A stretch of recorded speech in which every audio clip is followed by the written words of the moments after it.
China సైన్యంలో కీలక అధికారులపై చర్యలు కొనసాగుతూనే ఉన్నాయి.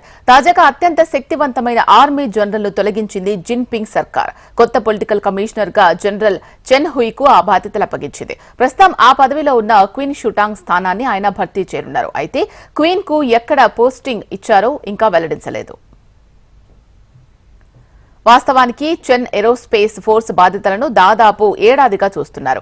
ఆయనకు పదాతి దళంలో ఏమాత్రం అనుభవం లేదు. కానీ జిన్పింగ్ కు విశ్వాసపాత్రుడు అనే ఆ పదవిని అప్పగించినట్లు భావిస్తున్నారు. ప్రస్తుతం బాధ్యతల నుంచి తొలగించిన క్వీన్ ను ఆయనతో కలిసి పదాతి దళంలో పనిచేస్తున్న లీ క్వియా ఓమింగ్ ను కూడా చెన్ బాధ్యతల స్వీకారోత్సవానికి ఆహ్వానించలేదు. సంప్రదాయానికి విరుద్ధంగా జరుగుతున్న ఈ పరిణామాలపై చైనా రక్షణ మంత్రిత్వ శాఖ సైతం స్పందించలేదు.